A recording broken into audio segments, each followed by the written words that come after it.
CA foundation exam రాసిన తర్వాత definitely relaxation కావాలి, రెస్ట్ కావాలి, గ్యాప్ కూడా కావాలి. ఆఫ్ కోర్స్ దానివల్ల మనం ఎనర్జీ కూడా బూస్ట్ అవుతుంది, రీజనరేట్ అవుతాం. కానీ ఆ రెస్ట్ తక్కువ ఉండకూడదు, ఎక్కువ ఉండకూడదు.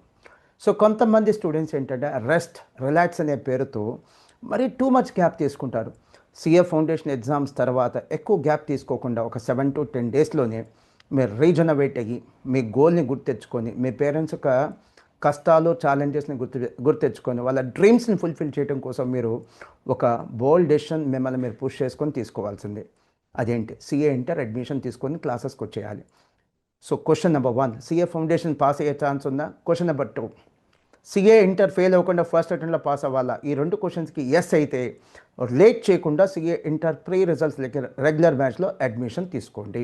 ఆల్మోస్ట్ రిజల్ట్ కోసం మీరు వేస్ట్ చేసే టైంలో ఒక 100 నుంచి 150 అవర్స్ మీకు కలిసి వచ్చినా వేస్ట్ చేయకుండా మీరు సీఏ ఇంటర్ క్లాసెస్కి వచ్చారనుకోండి, 100 నుంచి 150 అవర్స్ మీకు కలిసి వచ్చిన సీఏ ఇంటర్ ఒక 100 మార్క్స్ పేపర్ టోటల్గా 2 టైమ్స్ ఈ 100 నుంచి 150 అవర్స్లో మీరు రివిజన్ చేయొచ్చు. మీరు లేట్ చేయకుండా వితిన్ 1 వీక్ 10 డేస్లో జాయిన్ అయిపోతే సీఏ ఇంటర్లో ప్రీ రిజల్ట్స్ రెగ్యులర్ బ్యాచ్లో ఈజీగా 200 అవర్స్ మీరు మీ యొక్క సీఏ ఇంటర్ ప్రిపరేషన్కి యాడ్ చేసుకోవచ్చు. ఆలోచించండి టైం ఎంత వాల్యుబులో.